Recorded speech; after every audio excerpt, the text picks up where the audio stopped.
Hey, good evening, guten Abend. It is my honor to welcome you tonight to this special film evening across different cities in Germany and Namibia. Because usually a Sunday evening in Germany is often devoted to Tatort, the country's long-running crime series, watched by millions. And we dedicate this evening tonight to a real, a non-fictional crime scene, a Tatort that remains unresolved. And while geographically far from Germany, it is deeply connected to modern Germany itself. My name is Julia Manek, and I speak on behalf of Medico International as the spokesperson for our cooperations with partners in Southern Africa, particularly with the umbrella organizations of the Nama and Overhero peoples in Namibia. It is a deep honor to open this evening alongside three powerful voices, activists, researchers, artists, who help us remember what must not be forgotten and challenge what remains unresolved. Sima Leipert is a spokesperson for the technical committee of the Nama Traditional Leaders Association, Mark Mushiver, counter-forensic researcher with forensic architecture, and Malika Foruta, an actress and the newest member of the Tatort Frankfurt team, who joins us tonight as an advocate for human rights. Malika will also guide us through the evening and moderate the post-film discussion. She will introduce Sima Leipert and Mark Mushiver in more detail after the screening. And I'm very grateful to the three of you for coming here tonight and for forming such a powerful team.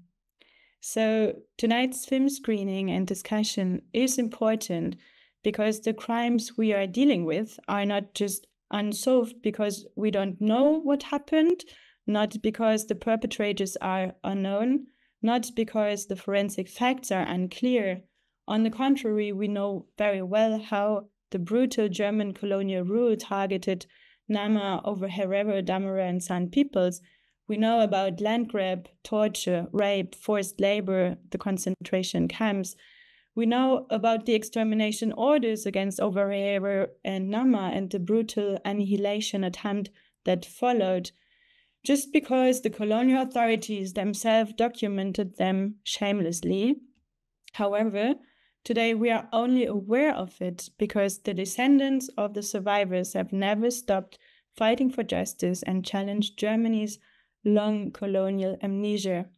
The only reason Germany's colonial crimes remain unresolved is the persistent and deliberate lack of political will, and this by a particular state that celebrates itself as an Erinnerungsweltmeister, as a self-proclaimed global champion of remembrance culture and historical responsibility. Yet the German never again is increasingly exposed as selective and instrumental. It fails in Gaza today, and when it comes to Germany's colonial genocide, the self-proclaimed moral authority collapses into derailing and denial. And since he came into power, Germany's new Minister of Culture, Wolfgang Weimar, is actively pushing back against the critical engagement with Germany's colonial legacy. Just 2 weeks ago, the German government reaffirmed its refusal, again, to offer meaningful recognition and reparations to the victims' descendants. And as political actors of civil society, we reject these narratives, echoing the words of Sima Leipert, who said, "As long as there is no meaningful apology, recognition, reparation, restitution, the genocide is not over." So tonight's film, Shark Island, reconstructs the colonial concentration camp where thousands of Nama and Overhero were tortured and murdered by Germans or by the forced labor for German railway lines and commerce. The Shark Island film draws on the voices of descendants of genocide survivors, on archival documents, and on the unique political aesthetics of forensic architecture, who were recently awarded the Alternative Nobel Prize for their groundbreaking work. Shark Island brings to life the colonial landscapes and as well the atrocities committed by German soldiers and settlers. So I would like to ask all of us to please prepare emotionally, because what we are about to see includes very painful and disturbing testimonies of real and, although historical, still enduring violence. So unlike a typical tatort on a Sunday night, this one has still no resolution. And that resolution is up to us. So let us begin. Thank you.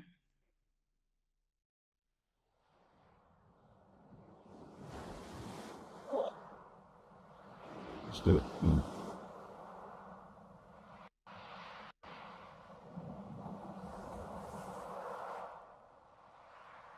Có trên đại chưa bộ sao mà ta你是大chưa bộ hả我biết tu có đại kia đại tan chỉ cáo chế nè si sen cu chưa bộ mà kabar kubam bà đây idan không hậu rồi hậu ta ni kabar không có ai daran mona si sen ka hai tanga si ni hadi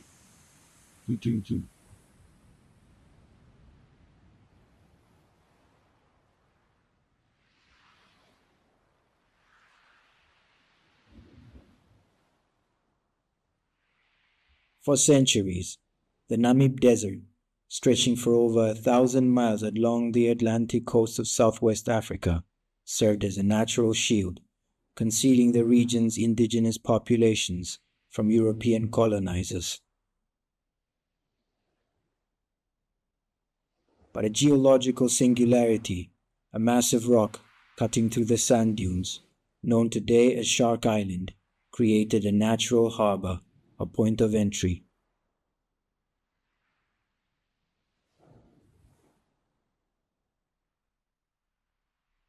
German settlers arrived here in 1883. The merchant Adolf Ludwig gave his name to their first settlement. And so through this rock, the German colonial occupation of Southwest Africa was made possible. By 1905, Shark Island was the site of an extermination camp at the heart of the first genocide of the 20th century. Over 4,000 indigenous Nama and Ova Herero people are estimated to have been murdered here by the German colonial army.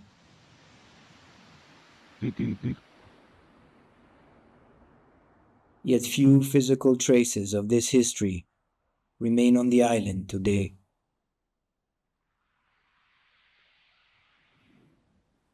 After 30 years of independence, Shark Island continues to be a tourist destination where visitors may freely walk on sacred ground and wine and dine on the bones of the heroes and heroines who started the earlier resistance against colonial occupation in Namibia. Why would you be on the site of a crime scene when you can clearly see that it's not a crime scene? Of course it's a crime scene. People were killed here. People were executed here. From where are you? I'm from here. I'm in Namibia. You're obviously comfortable being on the site of this murder. We are. You're very comfortable. You yourself said, like, it's okay. It doesn't matter because it happened 100 years ago. Seeking to uncover the lost history of colonial violence, forensic architecture and forensics collaborated with descendants of survivors and victims of the genocide. Guided by oral testimonies from traditional leaders and historians of the Nama and Ova Herero, we used digital architectural models to meticulously reconstruct the Shark Island concentration camp, rock by rock. This part of our history is slowly being completely erased. And we are trying to halt that situation so that our history is not erased and we have the evidence to make the rightful claims.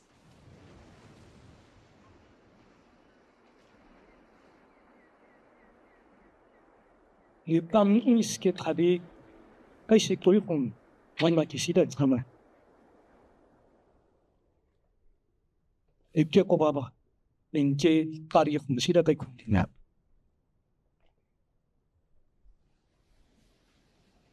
우리 아이 같이 땅에 시절에 우리 바 타바시다 디코이나. 옹아 다이쳤구게. 나디 왕와하 나이체스. 사바기니 칭와라 따이.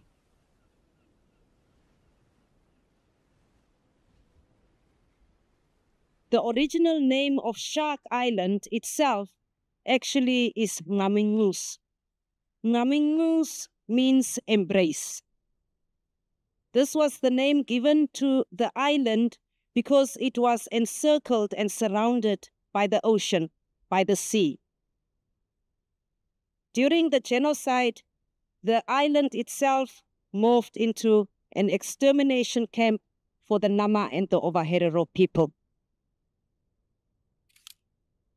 A German map from 1906 shows the layout of the island and the general location of the camp. By the time of the first aerial photographs, however, all man-made traces of the camp had been erased. Decades of development followed, burying the island's history under tourist campsites, luxury houses, and an industrial port. In 2024, Namibian authorities plan to expand the port, despite objections from the Nama and Ovaherero, further erasing traces of the genocide which occurred here. Germany denies responsibility for Shark Island's preservation.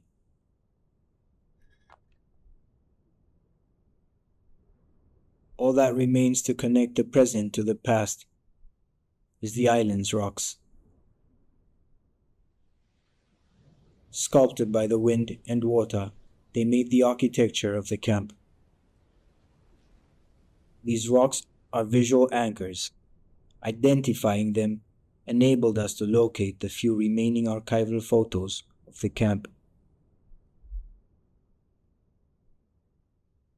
Using photogrammetry, we built a precise digital model of the island, paying close attention to its topography and the textures of the rocks.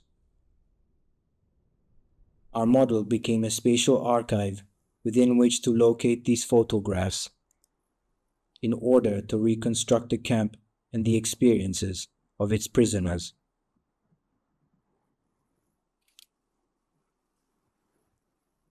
Imperial Germany's campaign of finding a living space, or Lebensraum, had no bounds. It embraced total destruction of communities and peoples living in its pathway. Once they could not achieve the total end of destroying these communities, they also had to round up people and put them in what later on in Europe became known as concentration camps. So in these camps, people had to be worked to death. People had to die through malnourishment. They had to be brought to Shark Island as prisoners of war, but also slave laborers.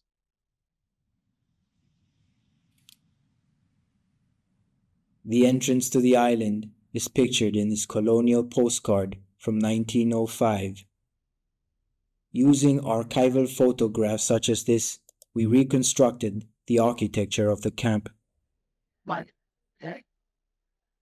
Sida di koin aman ki hiu tai cerku khachi abek turo na pras na taramus na sakere kuru kayesa.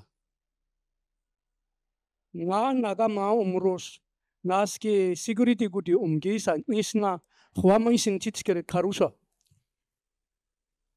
Nabaske tuan kere indi mamantin indi dadantina hu toraisa.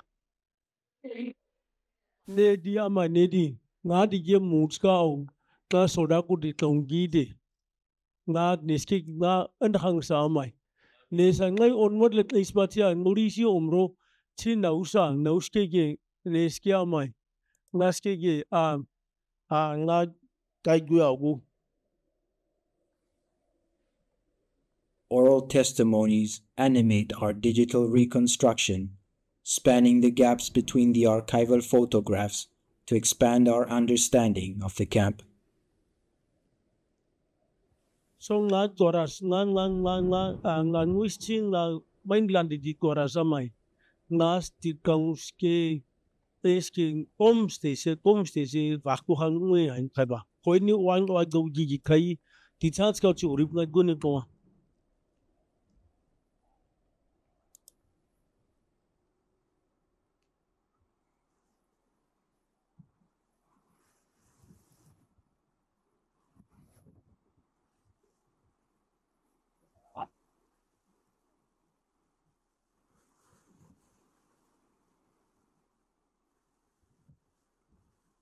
This image shows the Herero section of the camp. They were the first people to be brought to the island. Placing this archival photograph within our 3D model reveals that this part of the camp has been buried to make way for a tourist campsite. To lagu chingan namro de dire khajire kosun konje nga di karubai. Wabjiren was wa timis wa ye ogme omegi kai ya nga dayana.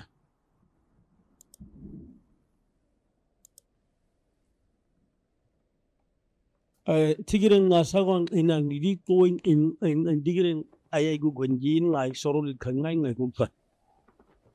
Nebaske as sitas tinkan koinagere tamisa.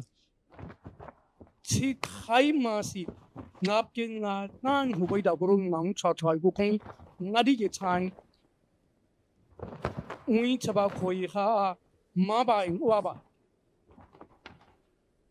na kha ge na ku ge khio igu di sisen na ko ni ding wa ga khi chin ni dia hinga ga da ai be tu ro sisen ni as tinka.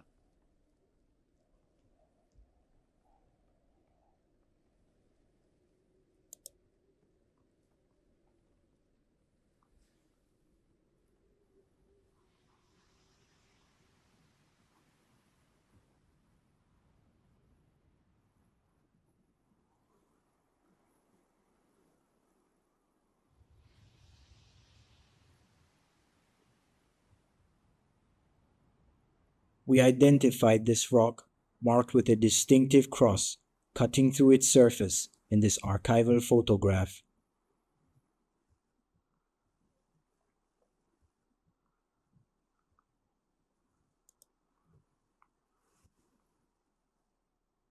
Idarang ngai warada nisha a min khaskia mai. Koin nganje hugane huri am masi yang amai chinje nga gon amagi kai. Chisking wasa usta ches wasa komu girikom. Chiga chuhu o shigire chandos a girin habu. Timine shak islands la krius ngasa vieri nerane chikomi nerane chikom vieri wa ngap khatri ami chi lan wa ngagire la khoina hinka ka tau vandat aiba sense ni shak islands ni skities ni na nguisas ngaminusas ke khoina tam uis tamonga kitie.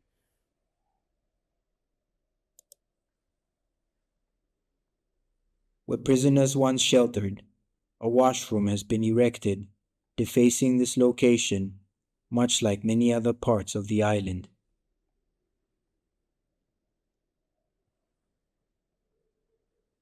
At the heart of the island, around this rock, numerous memorials commemorate the perpetrators of the genocide. Also among them, however, is one dedicated to Cornelius Fredericks, a Nama leader who was detained and decapitated here in February 1907.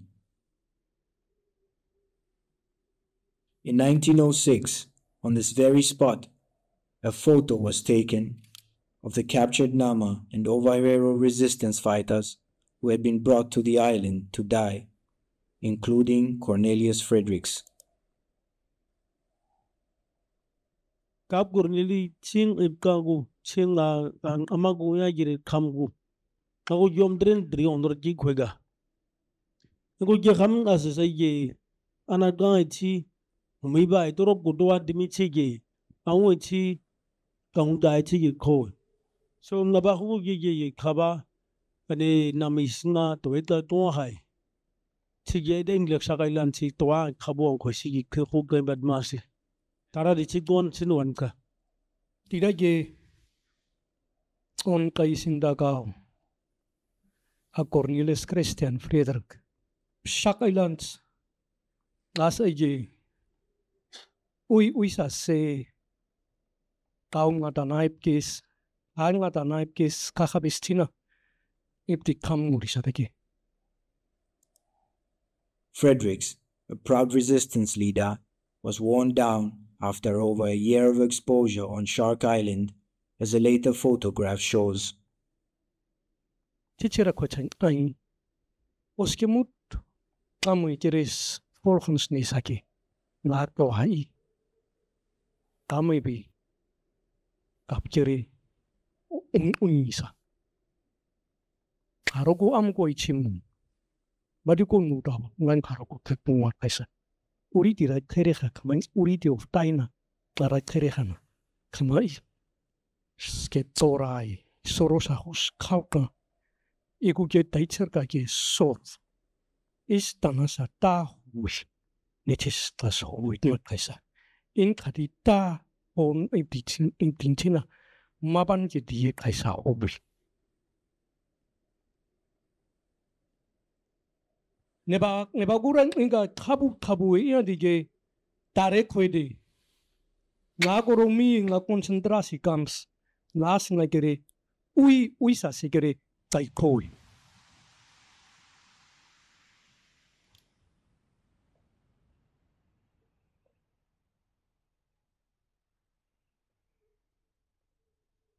One of the things that we don't often talk about is the brutality through which women particularly went. The rapes. It broke the sense of community. It also destroyed family structures. I have experienced it through my great-grandmother. She is a survivor of Shark Island. I've seen my own mother and myself inherit some of that trauma. You have to confront and not be in denial. And this, for me at a personal level, is a journey of healing.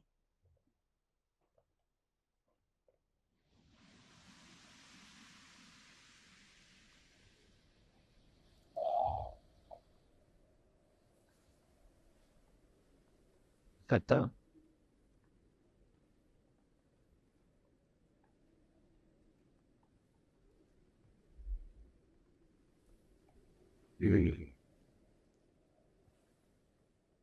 Nagwama isip apye kaisi wan waka ngaruko daban si arigam to adaning inchina ngadi masip ngama khais ngasa tanawe chinge chigere mungai madinda khoina na kam uinkris haraga nagu kamar dige hai ne tam uiskere diete ni dige khoina gere farkhas nai ni dige tare khodi kui de gere tai khong nai ne ko kai thi khmi kai thiro kya hai beng lam ni khud kui dang ba ko ki jo kore ias ke nga lighthouse ni sa ma khaiba mai nga ba singa khas kamar de guru sa isa kiti da ba gire mi. 3 structures used to stand very close to where the lighthouse is located today. The small building on the left was the old lighthouse. The rectangular building is what oral history referred to as the execution chamber. And in another building nearby, a gruesome practice known as head scraping took place. Female prisoners were forced to scrape the flesh of the severed heads of their kin with glass shards. The skulls were later shipped to Germany. The German caption reads, "A box with Herero skulls was recently dispatched by the troops in German Southwest Africa to the Pathological Institute in Berlin to be used for scientific measurements. These skulls, scraped clean by Herero women using glass shards and ready for shipment, came from hanged or fallen Hereros.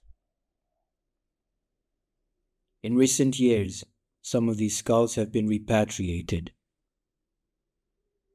but the skulls of many Nama and Ova Herero still remain in Germany today. Oral history suggests that skull scrapings occurred close to the execution chamber. Tiki kadinga omna ki mut kai sigi tugu sigi kadi hain kamada geracha amsti verkrachna gerestina. Nidi se tambai tikere koicha or digere kai kodi ya dana de gering unaka kaudi ngade madigura kai koiga neban au kana kaisa gering hau. In this archival photograph, captives attend a sermon by a German missionary. In the background, a building is visible among the tents. Due to its proximity to the execution chamber, it might be where the skull scraping occurred. Among those forced into this barbaric practice was Magdalena Fredericks, the wife of Gauck Cornelius Fredericks.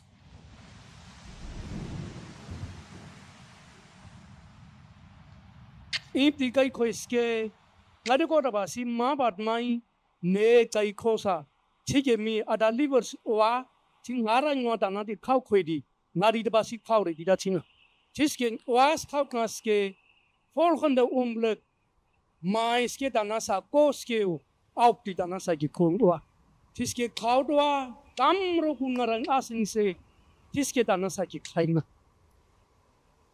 chiske ngan ngai khaisa itwa Osken istina uritna ke koika.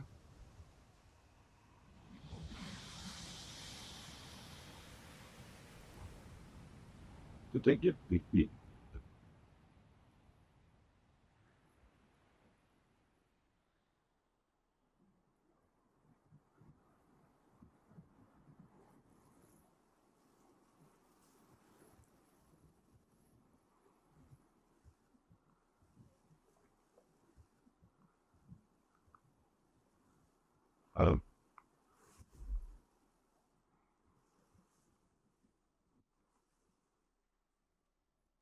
So what happened yesterday is we were trying to look at this picture and determine where this rock is, and this is the rock.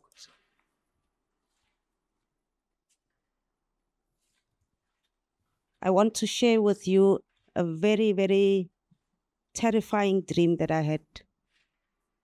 I was lying in bed in my dream, and next to me there was like a hollow, and there was a lice inside this hole. And I was trying to get to this lice. And then I pressed very strong with my hand into this hole in order to kill this lice. And at that point, when I struck my hand into this object, I heard my husband say, "Simmer." And I woke up.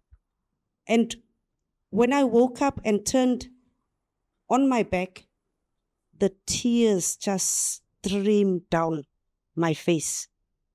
And I couldn't understand, why am I crying? I couldn't understand it. I just lay still and I prayed. And while I was praying, I saw this woman.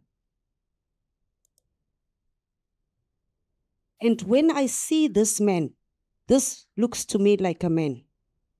I think when my husband said, "Simmer," it was this man speaking to this woman.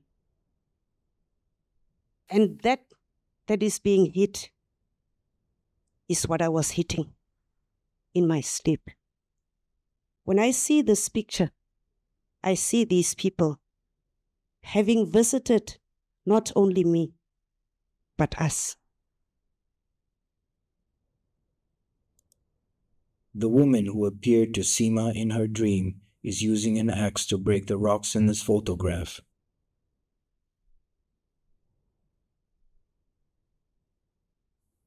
On the rock she is striking, we found these very marks. The enduring physical traces of the forced labor that occurred here.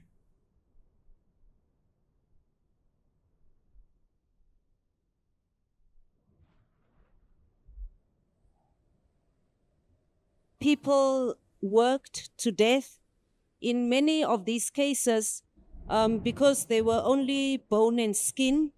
They would just die there where they are working, and in such cases they would be buried in shallow graves. It's all over. You can actually see it all over the island. It is here when the low tide came in, because the graves were very shallow, that these bodies would be washed into the sea. Si OST up it's kami otski I basens nidi kambi diski mai hai wa amika suhoban khari kaisi kaji sisin da dire di naski si chigo gire nidi khari oyauba ang horo kaya kau chi sida direct credit ngadi khari kire ngadi I going harugusta hinga kakas. Si khari ngaswap ay ngari ang tam uindi sida di kuna khari taken di asing wish na taken di asik decision uching ay kwes. Si khari ngari auka khari kin umay. Done. Ogere tamayo. Ogere anebega nga tabishka tina siye. Nga egone uripna. Tihabu ingnishi. Na oguka kaisa. I want us to go to the highest point and also juxtapose it, the image as it is now. If you look at this picture here, you will see this is the highest point. So if the narrative is that people were executed from the highest point, then we know which rock exactly it was. We identified a steel rod drilled into the highest rock, which may be a remnant of those executions.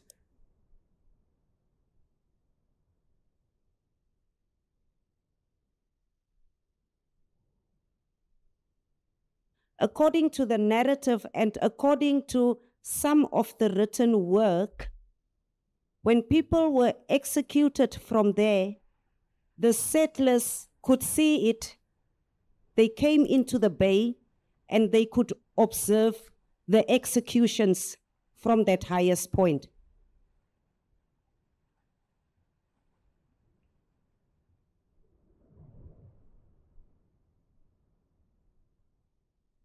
Guided by archival photographs and oral history, we can understand more than ever before the layout and operation of the Shark Island camp. That history is further threatened by a port expansion which seeks to support a green energy boom in the region, founded on the Atlantic winds.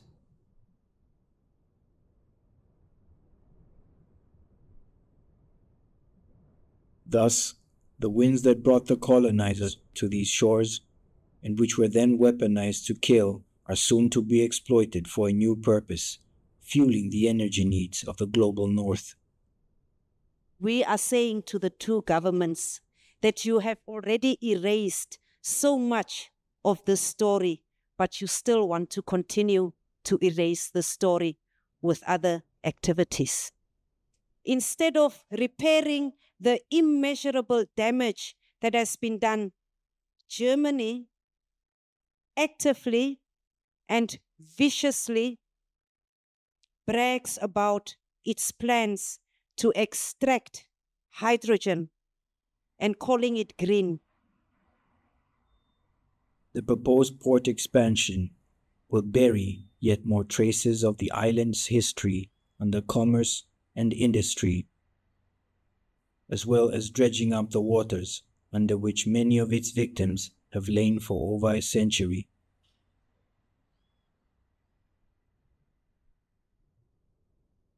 While many of Shark Island's victims' bodies were thrown into the ocean, others were buried amongst the sand dunes surrounding Lüderitz. Little is known about their whereabouts. In nearby Radford Bay, a memorial was erected by the descendants of survivors of the genocide. It stands by dozens of sand mounds, unmarked and unprotected, exposed to the unrelenting winds.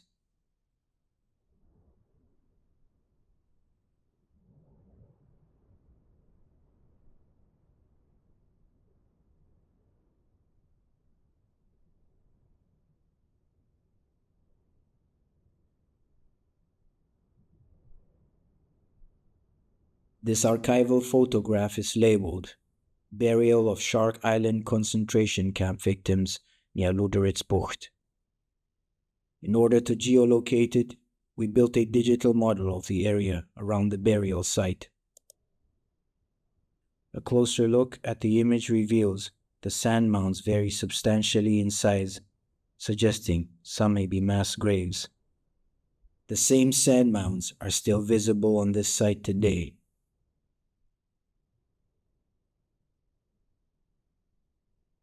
Together with the Center of Archaeology at Staffordshire University, we examined the site using ground-penetrating radar, a technique which can reveal the buried remains while leaving them undisturbed.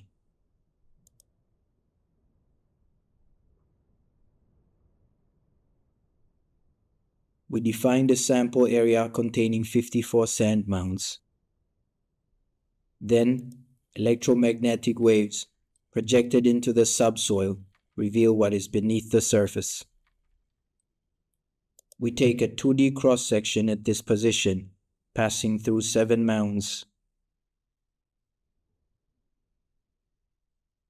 6 subsoil variations strongly suggest the presence of individual graves. One much larger variation likely indicates a mass grave. Our analysis confirms for the first time the presence of graves dating back to the genocide period at this site, which may soon be affected by the proposed industrial expansion. It is very likely that the sand dunes surrounding Lüderitz are home to many more undiscovered mass graves.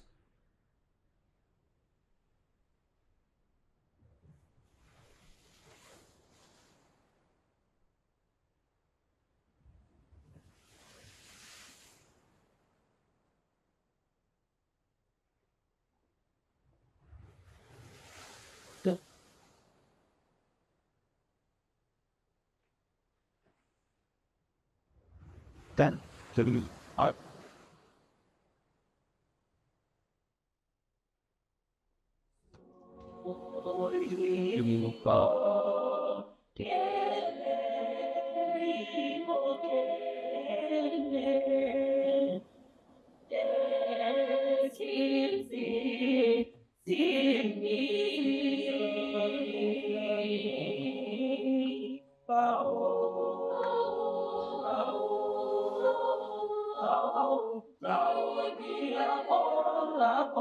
bring that old style music.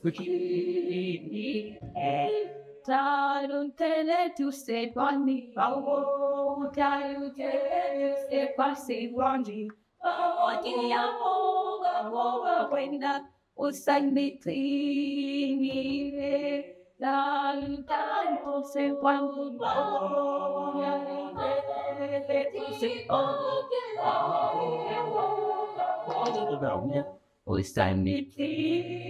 A big pleasure for us, especially to have the children, because we particularly believe that you need to hear You need to hear and you need to learn and you need to pass on this information.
Hello, my name is Melika Furutan, and I feel very honored to guide you through this evening.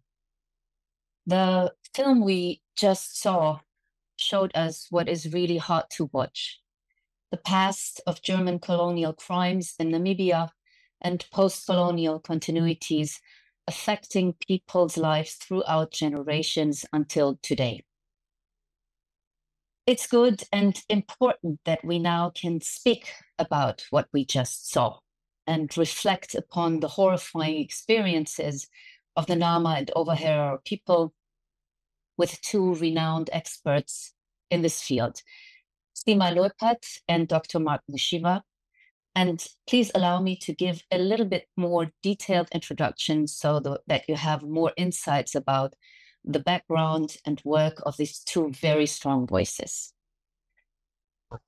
It is a great honor to welcome Sima Loipat, spokesperson of the Technical Committee of the Nama Traditional Leaders Association, the official representation of the Nama people in Namibia.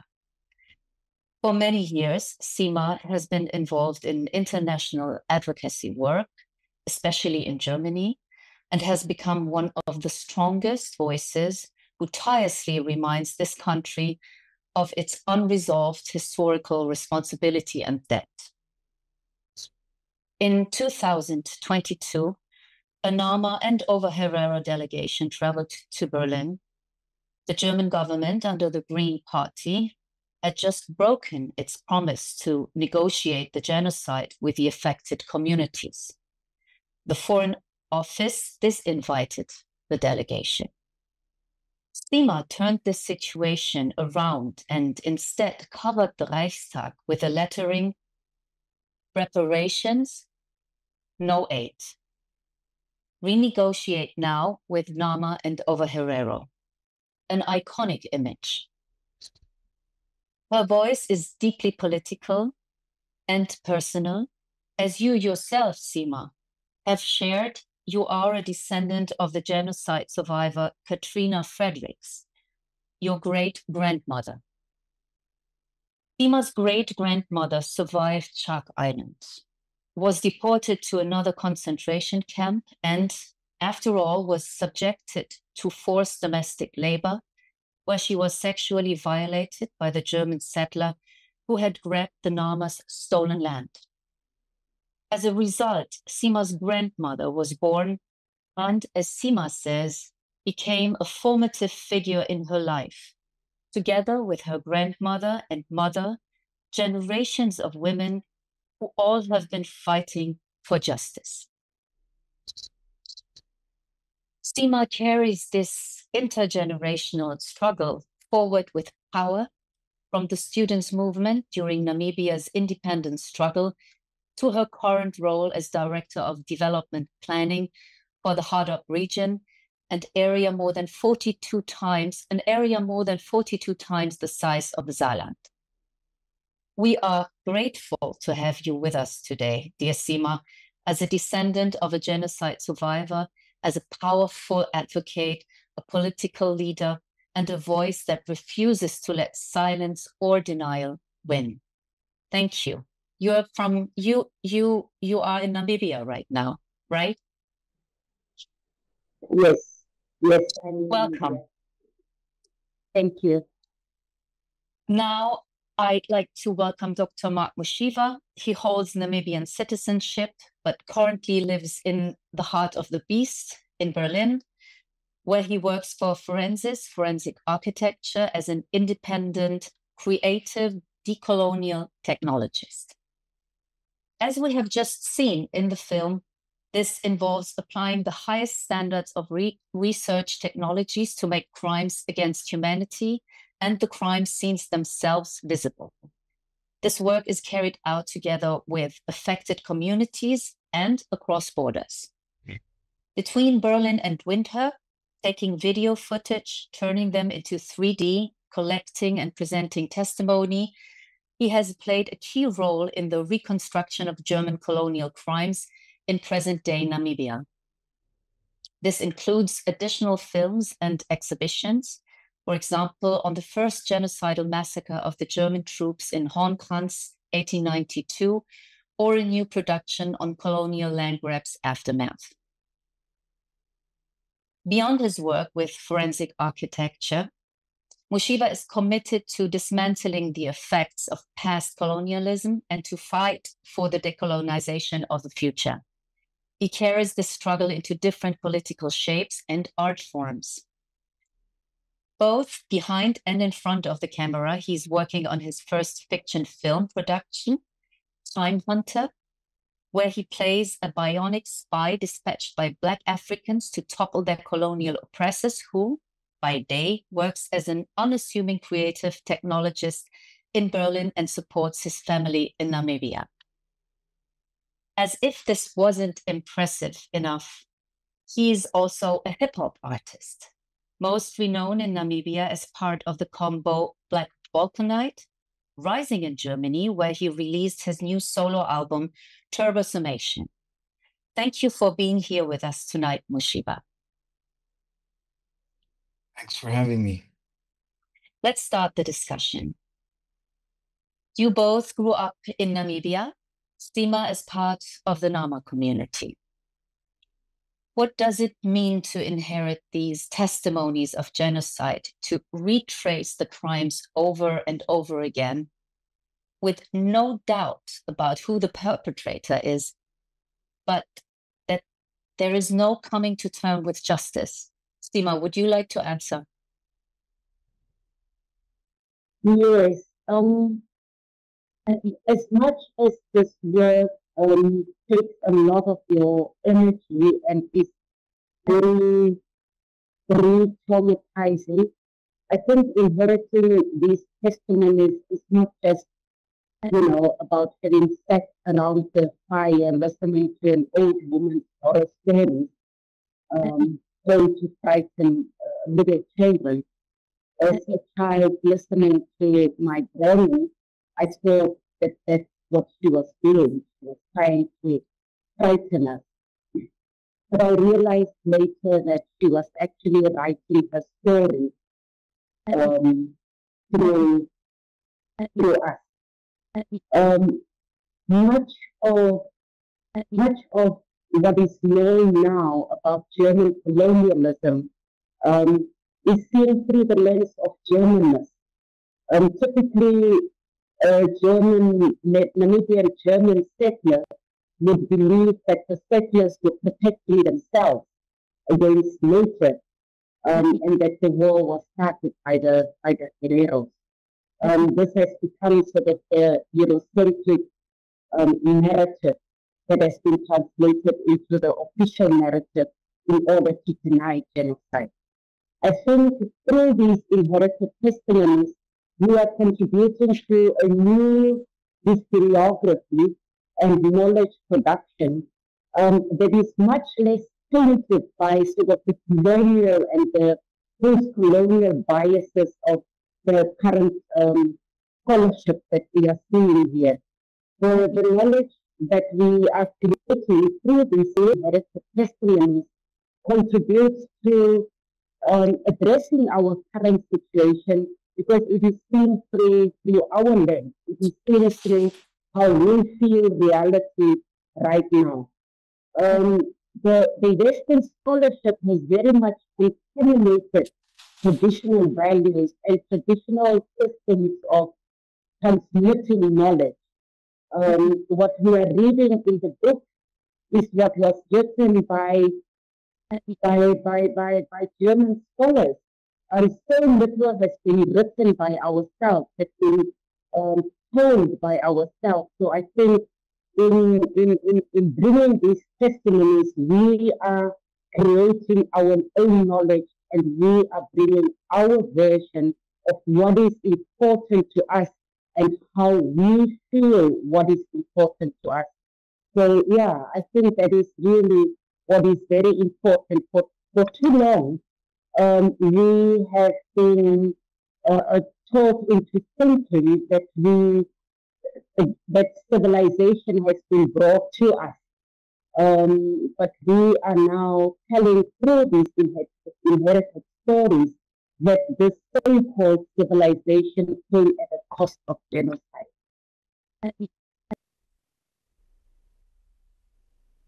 Thank you, Sima. Mushiba, we just saw you in the film confronting German tourists who had camped on the unburied remains of genocide victims on Shark Island.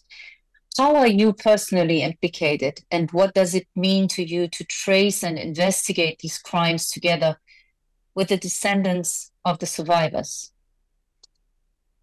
Yeah, thank you for that question. Yeah, well, if I can offer a small correction, the tourists themselves were actually South Africans, so they were settler South Africans, but it's not uncommon for German tourists to camp at Shark Island. I think some of the people that we confronted that day were Germans and some other Europeans, but that particular group were they were South Africans.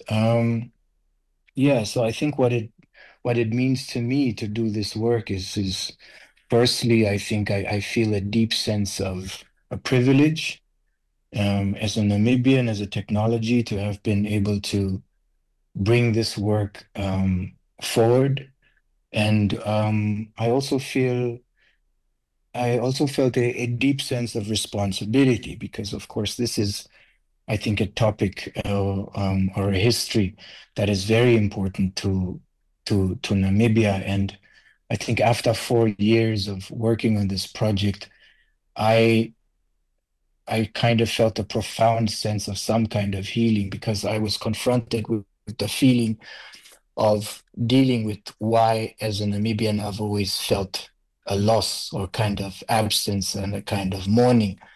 And in doing this work, I was made to understand that this mourning and this grief that I've been feeling much of my life is because this genocide really took people from us. It took culture from us, it took friends, it took family, it took teachers and leaders that we could have had, which are no longer here. And this genocide, when you position it in its rightful place as one of the only lenses with which you look to what, or at least the most important lens to look at Namibian society today, explains the socio-economic despair that is so rife in this country. It might have hardened around South African rule, but it was architected with German colonialism. So I think to do this work and retracing that as a sort of national project just gives that opportunity for us to be able to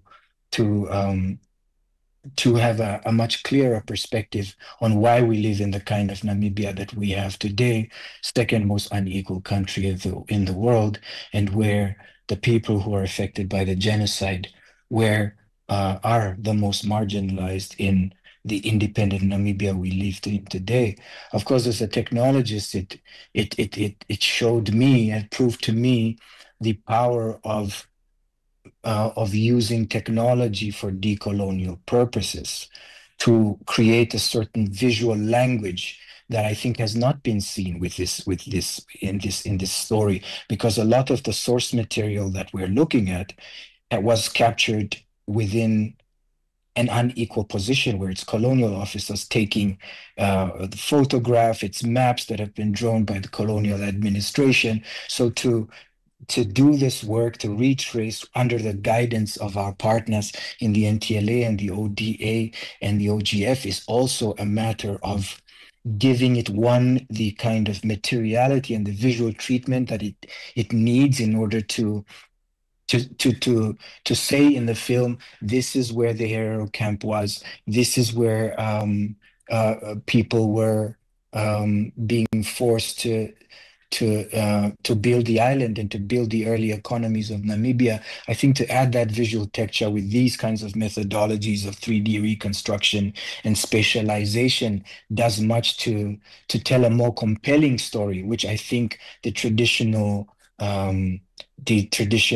sort of material like books or images are not able to really effectively do it.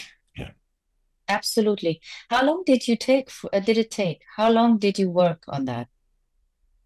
I'd say to create all the material we did, it must be 4 years, just on 4 years. 4 years 4 years. of work. That's a long time. Thank you very much. And it's absolutely true. Marcella Katyova, who is the officer for questions on transgenerational trauma for the Over Herero Genocide Foundation, once said, for depression, you might have a standardized treatment, but what do you do with a whole people that has gone through genocide?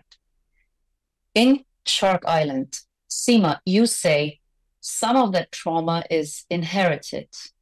You have to confront it and not be in denial. The confrontation with the past, for me, that is a journey of healing. Is healing possible if there is no justice? I think Seema, I'm sorry to interrupt you, because I think we have problems to hear you.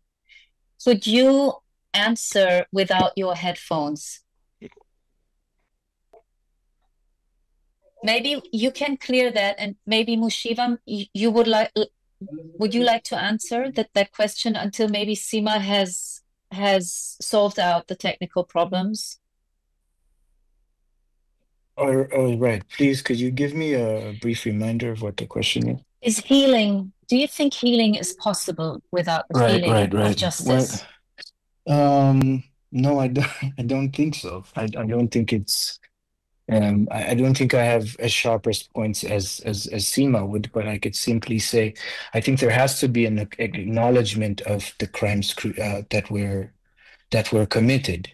And I think part of that to redress these crimes is that there has to be some form of spiritual, moral, but also economic recompense. And I think the three of them, without any one of them without the two others, is a bit, I think, cheapens the act of reparations. I mean, the scholar Zoe Samudzi asks, what is the price that we pay for a genocide or genocides that essentially cultured the Europe, that built cities like Hamburg and that cultured Western episteme? What is the price for that?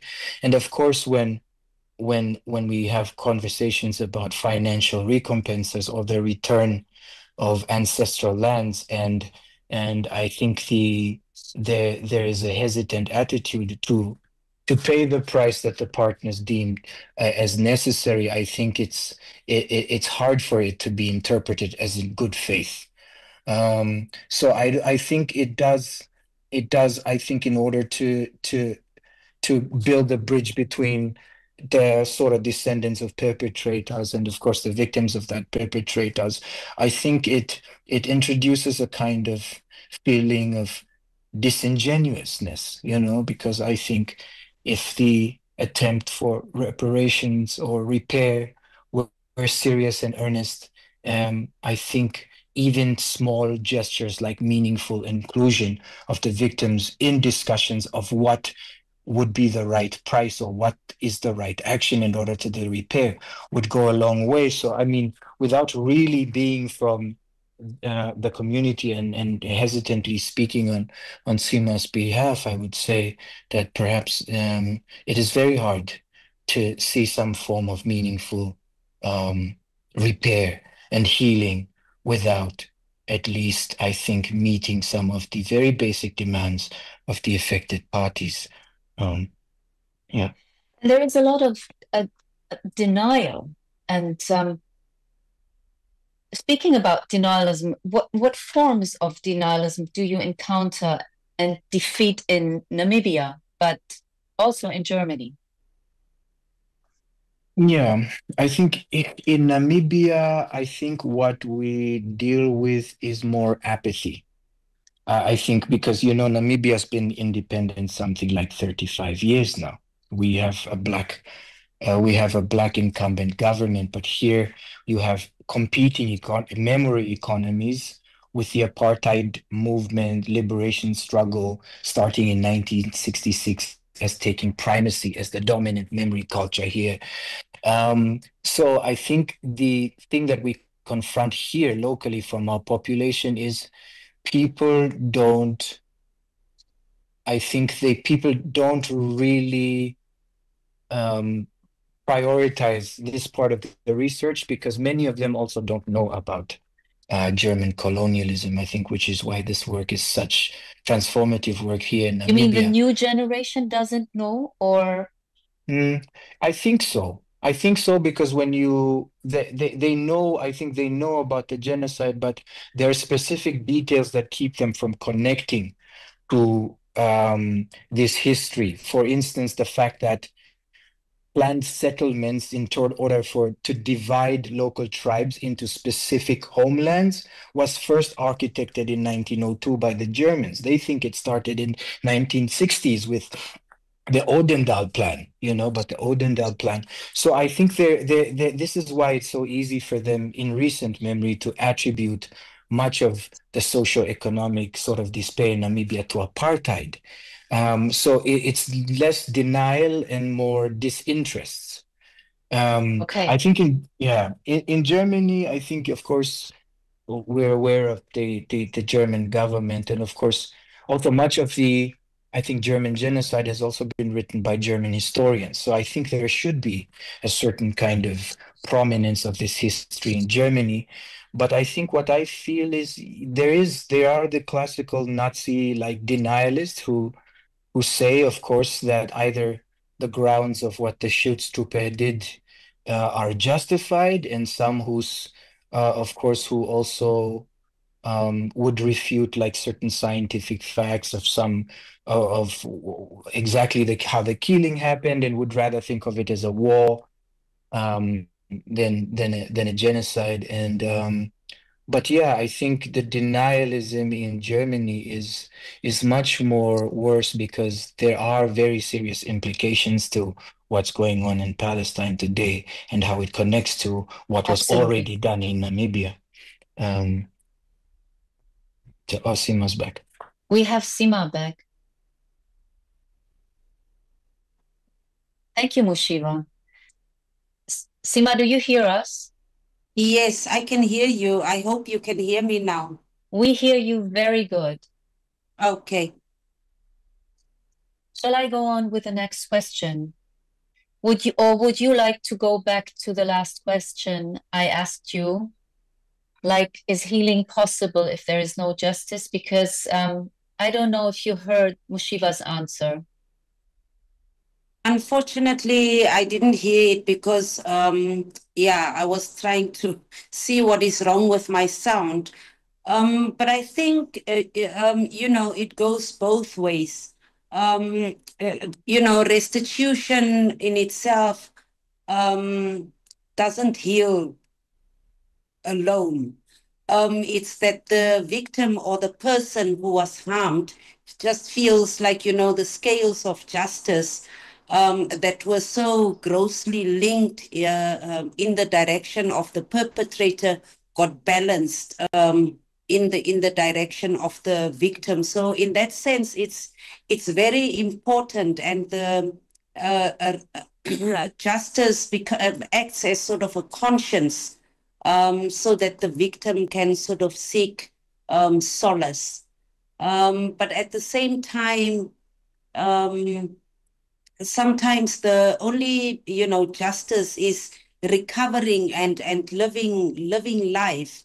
And what the perpetrator had done to you in the end of the day doesn't really, define you or stop you from living a full life. So I think healing is very important, even if there is no justice. But I think justice is part of that healing process, because you need to feel that correctional, accountability has been achieved. So, yes.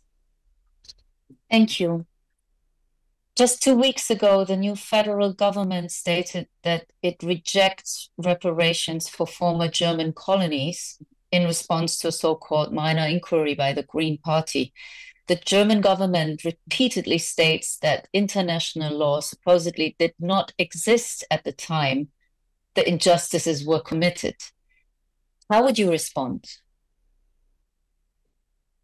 I think that the response from Germany is not it's not new. It's not something that surprises me at all, because that has been the position of Germany all along. Even when we started with the court case that was in New York, in the court documents itself, Germany was denying that there was a genocide legally, and therefore Germany would not give any reparations. So it does not come as any surprise.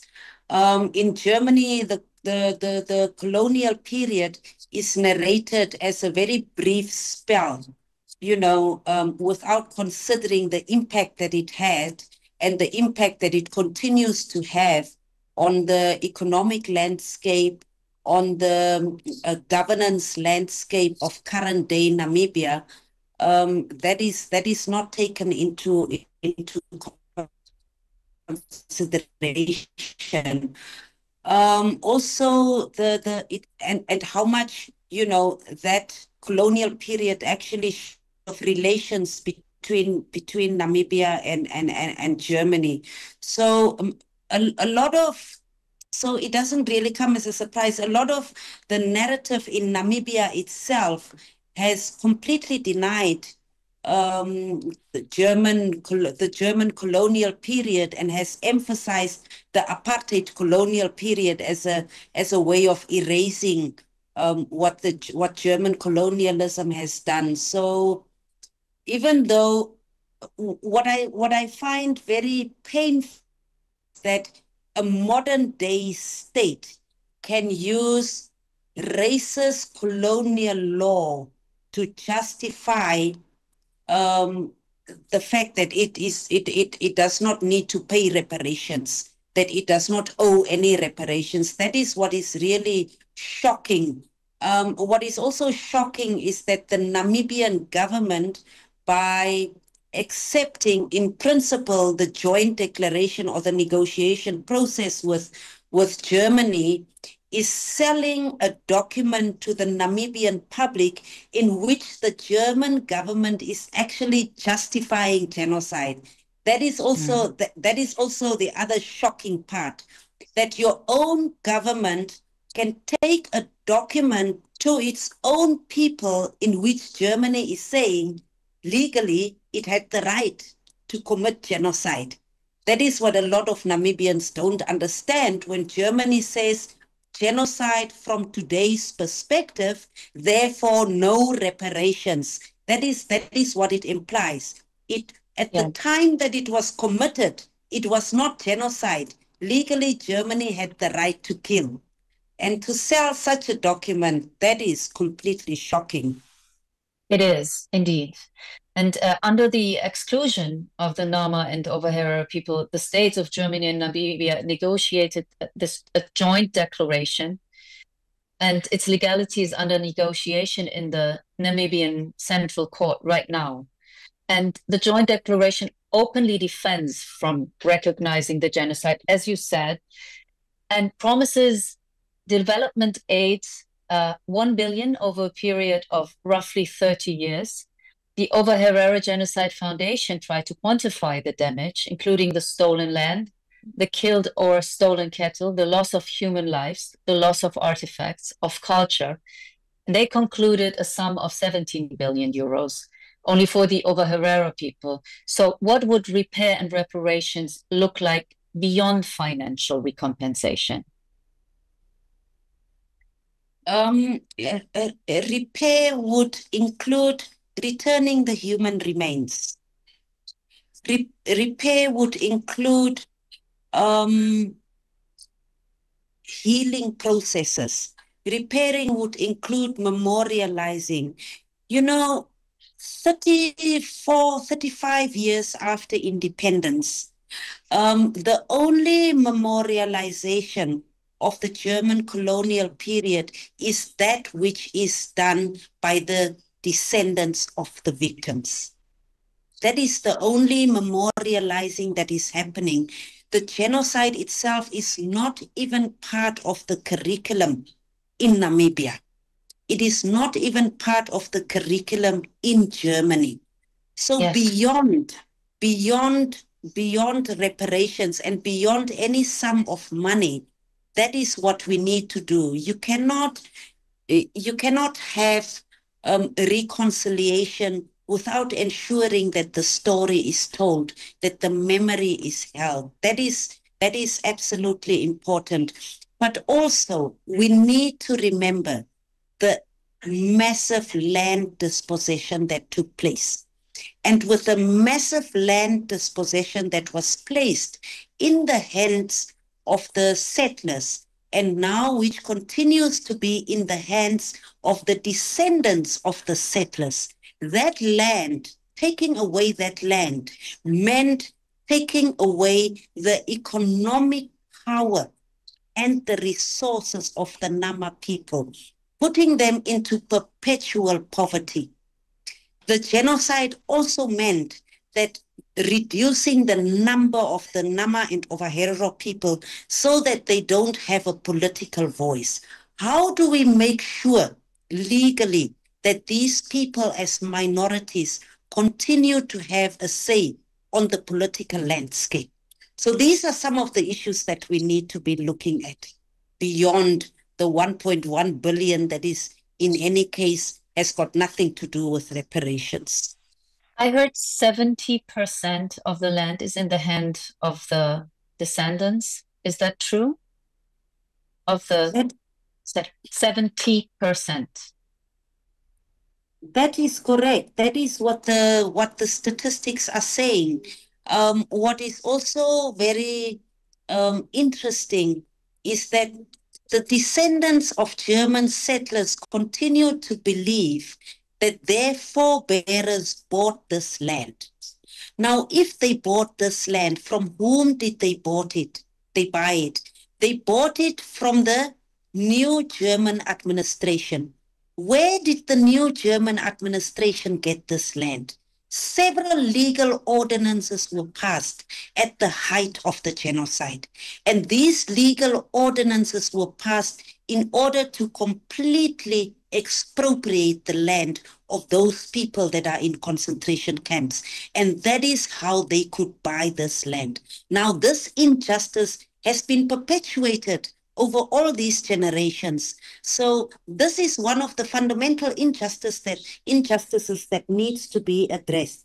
Because if you don't return the economic basis that sustained the livelihoods of these communities, then there is no justice.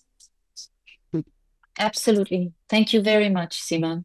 So not only have there not been any reparations for the crimes that have started from 1884 onwards, but capitalist interest has never ceased. Like now there is a new interest rising, which is green hydrogen.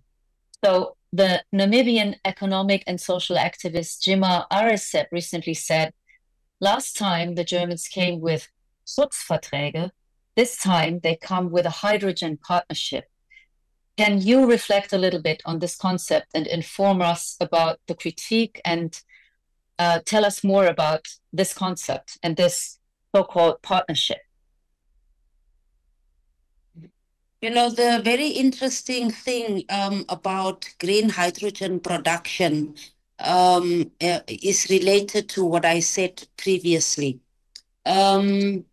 Particularly in Namibia, Germany has made a 360-degree return to the very same land that was fraudulently taken through the historical and colonial Milan swindle land deal that was done by Adolf Luderitz.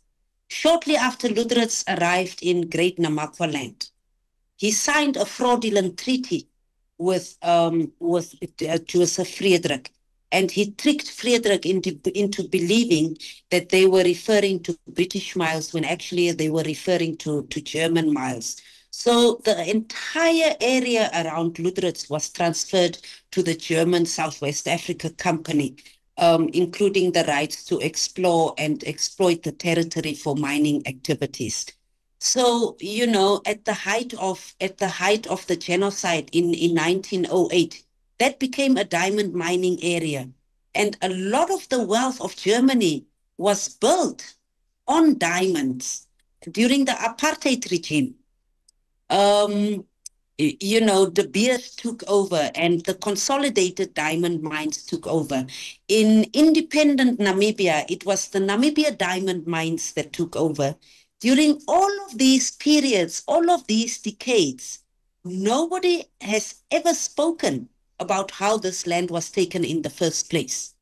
And so now, on that very same land, we are again talking about green hydrogen. And who are the main players here?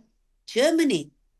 German companies, again extracting, just as they extracted diamonds, now they are extracting hydrogen for the German public, for export to the German public. So it's the whole 360-degree turn using the same land of the Nama people to perpetuate injustice, making it almost impossible for the people, for the indigenous communities to reclaim that land, because we are ignoring the fact that it was through the colonial project that this land was taken. So that is something that I find very interesting about how Germany is returning to Namibia through green hydrogen. Yeah. Yeah. Thank you, Sima. The rise of the far right in Germany and globally demonstrates that the struggle is not only against the ongoing consequences of the past, but also against their racist fantasies of colonizing the future. So, Sima, in an interview with Medico, your colleague Mapus Ortmann from the NTLA said, whatever you do politically in Europe right now, whether you go left, you go center, you go right, we will remain consistent in our principles, full force and full of resistance. Wherever you guys go politically, we will fight. What are your future plans? Yeah, I think, you know, whether I die tomorrow, just as my great-grandmother died, her mother continued the fight. Just as my grandmother died, my mother continued the fight. Just as my mother died, I continued the fight.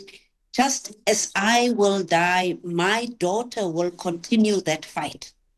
So just as when people feel that they are oppressed, when people live their oppression, there is nothing that can stop them. This is not a fight that is fixed. It is a fight that will be fought for generations to come until justice is done. It is an innate nature of human beings that they refuse to be oppressed. And as long as a people feel oppressed, they will fight. So the fight will continue on all fronts. It has to happen in the courtroom. Unfortunate as it is, it has to happen in the courtroom, but it also has to happen in the public court. And for this, advocacy is very important. It needs to happen at the level of the United Nations. It needs to happen at the level of the African Union. It needs to happen at the level of the communities. It needs to happen in the community courts, in the Namibian courts, in the international courts, everywhere. And I believe that this is not just a fight of the Nama and the Overherero people. It is a fight about injustice. It is a fight about the global north continuing to want to have a grip on the global south, because all these fights are interrelated. We can see it in many places right now. Yes, each struggle might be unique because of its unique historical context. But in the end of the day, all of us across the globe, across the global south, across the global north, we are fighting for justice. We are fighting for humanity. And as long as human beings fight for humanity, the struggle will continue. It makes me very hopeful, Sima. But for the fighting in the court, you need the lawyers, and the lawyers, they have to be paid. So is there a fund, or where do you get the money for the fight? Is there some support? Because that all costs money.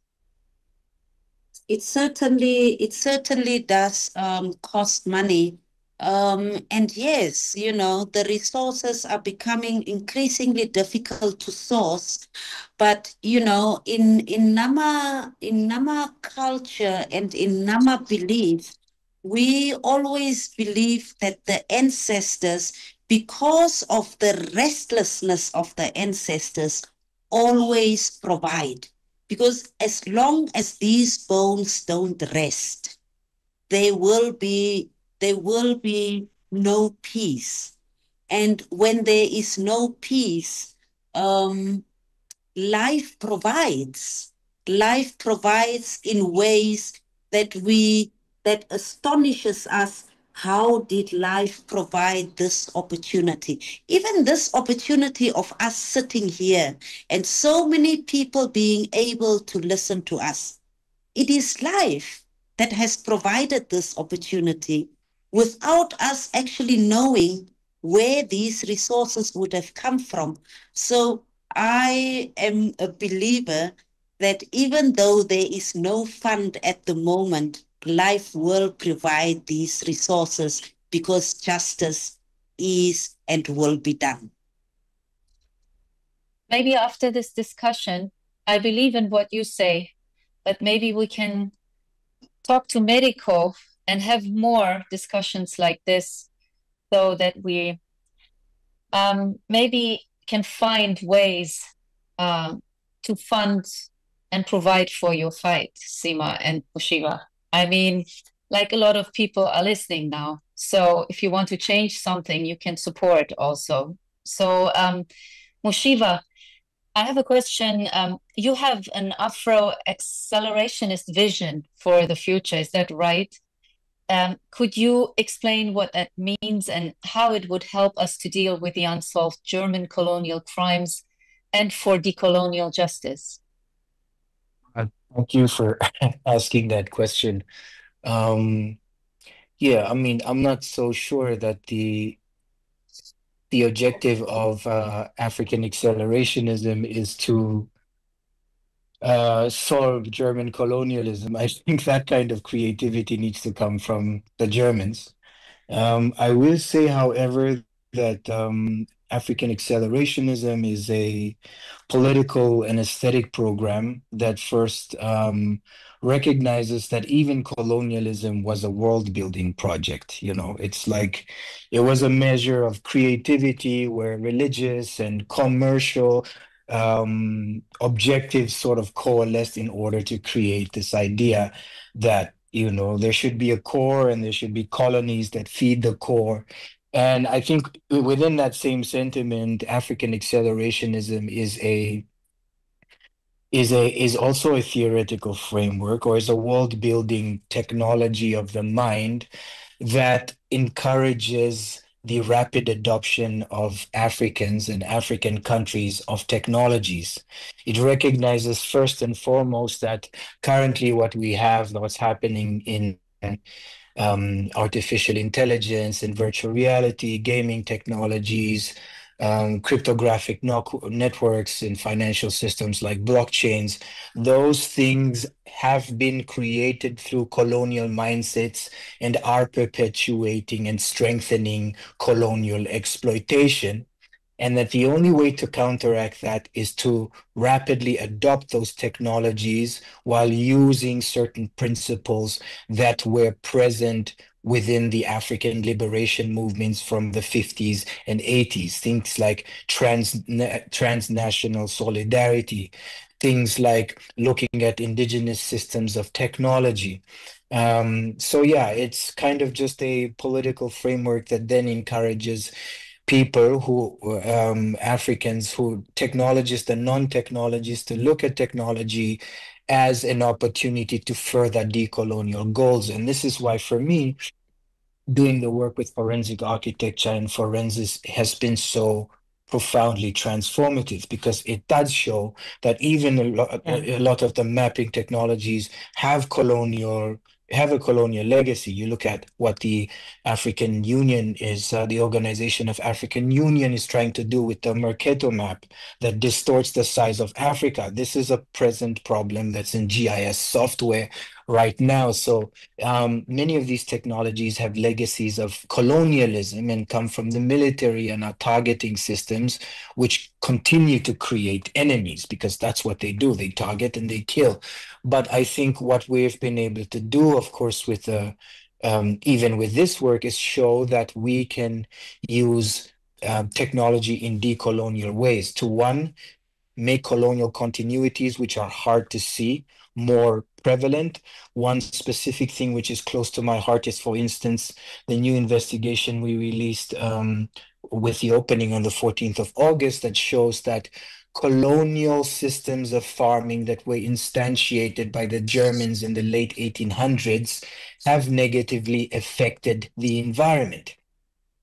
So this we have done with reconstructing environments from multiple sources, from archival photos, from aerial photographs from the apartheid area. But it is the decolonial sentiment that we got from our partners to say that if 80% of our people have been killed and 50% of another people and other tribes have been killed, that the land does register that. You just have to orient your mind in order to realize that technology can actually show those kinds of absences and that kind of degradation. But in order to use technology like that, you have to rely on decolonial frameworks of thought. You have to rely on indigenous ontologies that have not been verified within the canon of Western science, but are nonetheless very, very significant, important, if we want to give a counter version of what I think technology is and what science is and what environmental degradation can look like. You have to look at different ways of showing the ongoing legacy of colonialism. And so African accelerationism tries to position exactly this kind of decolonial thinking and overlap with it with the practice of developing technologies and using technologies in very decolonial ways. I mean, it's very conceptual, but I think the work that we have done is a good case study for how technology, visual technology specifically, but also machine learning, artificial intelligence, can be used for decolonial ways. And I think we are really missing this kind of attitude and this kind of spirit in building technologies that we have, that we're building today. Do you teach that also, like these ideas Yeah, well, yesterday we had the first African accelerationist workshop lecture here in Windhoek. As a theoretical framework, of course, it benefits from thinkers who also feel like within technology getting so powerful, our lives are at risk. The lives of Black and brown people and other racialized people are at risk. And so we have workshops where we open it to the public to think together. And we hope to have more of these workshops. But I think, yeah, I mean, it would be Will a you very... also come to Germany, maybe to Berlin, give a workshop? Well, I'm coming to Berlin tomorrow night, so I We think can talk about it. within the next few months, we hope we can have a chance to take what we've learned from Namibians about decolonial uses of technology and see if the Germans can be receptive towards this this kind of thinking. Thank you very much. I would like to ask our technicians if there are any questions from the listeners, the audience, so I can read it in the stream and pass them to you.